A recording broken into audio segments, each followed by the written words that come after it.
I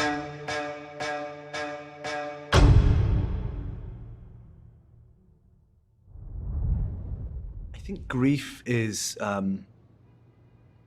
grief plays such a big part in horror movies, I think, because it's something that we all sadly have to go through. There's a universality to it. It's one of it's a kind of taboo subject that nobody wants to talk about, you know, both in terms of our own mortality and losing people close to you.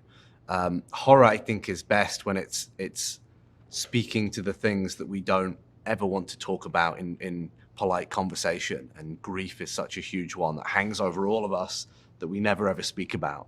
And it's also it's the specter of death, which is also, you know, the starting point for so many of our boogeymen. You know, realism is something that you kind of have to create your own version of in whatever horror movie you do. You basically teach an audience how to watch your movie. So you start out, and if you're pitching everything at kind of zany Evil Dead levels from the beginning, then the audience is going to invest in that same way. They're going to feel like the world is a bit more flippant and a bit more cartoonish. Whereas, you know, with something like The Boogeyman, the idea was, at the end of the movie, you're going to have a family fighting a literal creature in a basement, which is pretty far-fetched and fantastical. But we're going to start with this very realistic portrayal of a family going through grief, and this very dark, very human therapy session, which kicks us off based on the short story.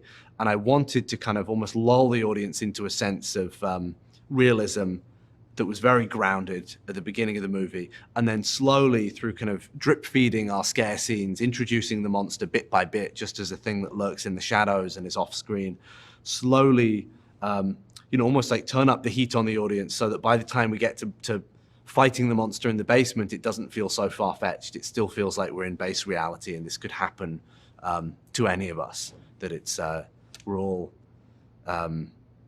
we've all potentially got a creature lurking in our dark closet space. When I joined this project, the draft that Beck and Woods had done focused on Will, the therapist father, who, you know, was investigating his kid's claims of this creature.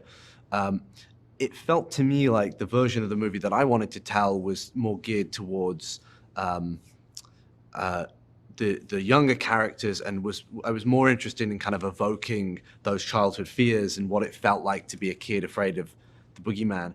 And so we focused on the kid characters, one of which was actually a male character, Sawyer, originally. And slowly as we started to develop those characters, it felt like it would be more interesting if Sawyer was a girl, and that it was about this kind of sisterly bond developing throughout the movie, that we had Sophie's character almost as like a broker between the two worlds of childhood and adulthood, that she was the one who was listening to her kid sister and not quite believing her, but knowing that something was up and trying to kind of parlay that to her dad, who was very much in the world of rationality and adulthood and wasn't believing anything that the children were talking about. And it felt like as soon as we got that dynamic, that sisterly dynamic working, the whole movie started to click into place.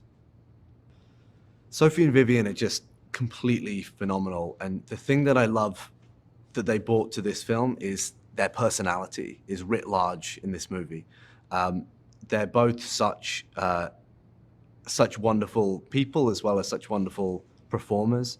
And, you know, they gave so much day after day to this movie. And it was so much fun being able to play around with them on set, being able to improvise, being able to workshop scenes. So they would bring their own ideas on the character, but also their own little quirks and their own sense of humor and their own sense of weight to some of the heavier scenes. And you know, this goes for all the cast, for David and Chris and everyone.